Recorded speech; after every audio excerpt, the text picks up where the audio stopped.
what are you looking to accomplish in the last 6 months of this year? Have been, right? The first 6 months. You have the ability to adapt and change and grow. So what does that look like? What can that look like? Get into the space of dreaming. Okay. If you're in a space of dreaming and creativeness, like what can the last 6 months of this year look like for you? It bleeds out into everywhere. Hi, welcome to Say More Words, a podcast that was created to emphasize the human experience through stories.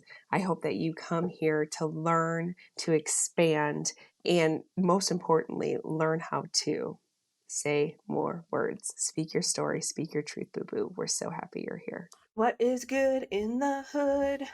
Our song of the day is Hot in Here. We're just going, you know what? Maybe we're being stereotypical. Maybe I said this last summer. I'm not sure. But Hot in Here by Nelly is the song of the day because it is in fact hot in here. It is hot in the state of Texas. It is disgusting. So Hot in Here by Nelly is our song of the day. It is July 2nd of 2024 when I am recording this, and we are talking about the last 6 months.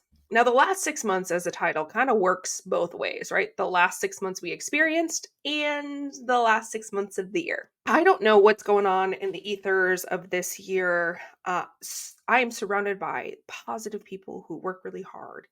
And all of us are like, what the hell is going on? There is this great rupture in the world where we're all having to experience really hard, interesting things, which is a growth pattern.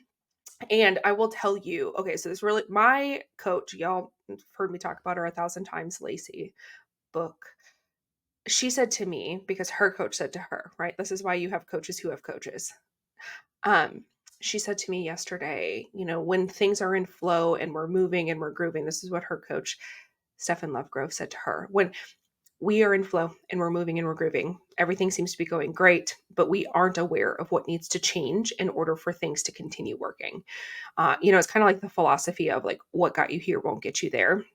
But when we're in flow, like it's not a bad thing to be in flow, but we become complacent and we stop seeing the yellow flags or the red flags of what's going on and what needs to change and how do we need to move and how we need to groove. And so we get into that space. And then what ends up happening is that, we don't learn. So then all of a sudden, like we get this space of hard times and hard things that we're going through. And we're like, gosh, it's all happening. What's going on?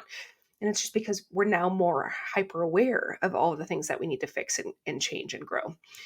As humans, we like to be comfortable. We really like to be comfortable. We don't like things to be disrupted very often. And so we get into this space where it's just all of a sudden everything bad's happening at the same time, it feels like.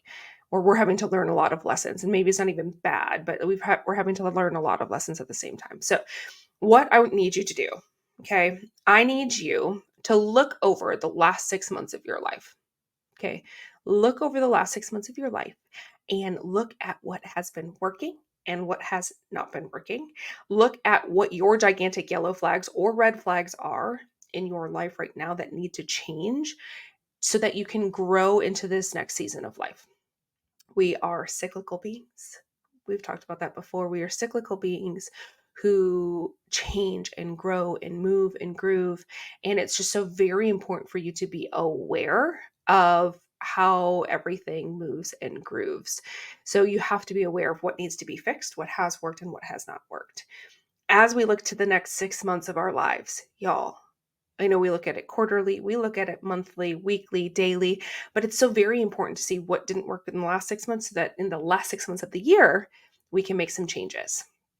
We can see where we need to expand and where we need to grow and what we need to work on and what spaces we need to put ourselves in. Really look at, as you're looking through these next 6 months of your life, first of all, the very first thing I do is like, what do I have planned? Okay, what trips, what experiences, what's already set on my schedule? What have I already said yes to so that I can be hyper aware of what I've said yes to so I know what I need to say, like where my schedule is at. Then I like to look at rest time, honestly, because it's something I didn't plan out before. I didn't plan out rest. And I'm not saying that all of your rest needs to be planned, but I am saying like put some breaks on your schedule, put some experiences, even if it's just like this weekend, I need to do something. I don't know what that something is yet, but I need to do something this weekend. Just put it on your calendar.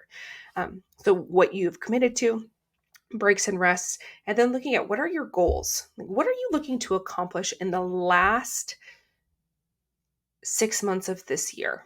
Because the next 6 months don't have to be like the last 6 months have been, right? The first 6 months. It doesn't have to look like that. You have the ability to adapt and change and grow. So what does that look like? What can that look like? Get into the space of dreaming. We talked about play last week or a couple of weeks ago. Get into a place where you can be creative and dream again. And what does that dreaming look like? Okay, if you're in a space of dreaming and creativeness, like what can the last 6 months of this year look like for you?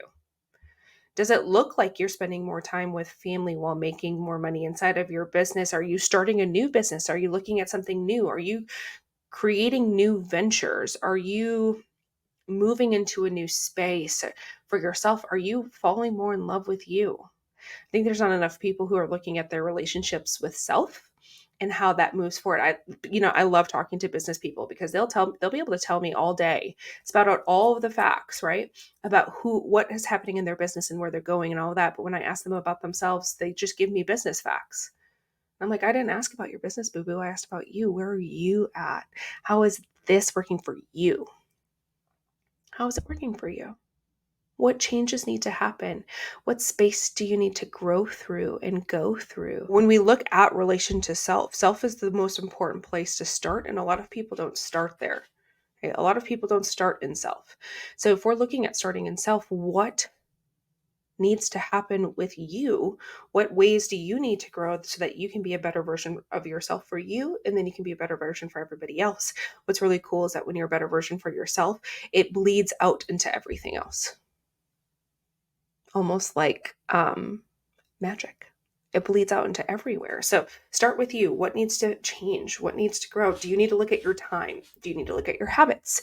Do you need to look at your routine? Do you need to look at your sleep, your body? How much water are you drinking and how much food are you eating? Are you caring for yourself? All of these things, one, start with you, but like, how is your mind working? Are you in a good space emotionally and in relation to yourself? Because that also affects your business. It affects your belief. It affects your creativity and where you want to go and what you want to do. So as we move into the next 6 months, what do you want it to look like? What do you want each? I saw somebody recently do this, and I think I'm going to do it for the next 6 months of my life. It's creating themes for the months. Just like we do a theme for the year, doing a theme for the month. If we're going to do a theme for the month, what does that look like for you? Like, what are you going to focus on each month?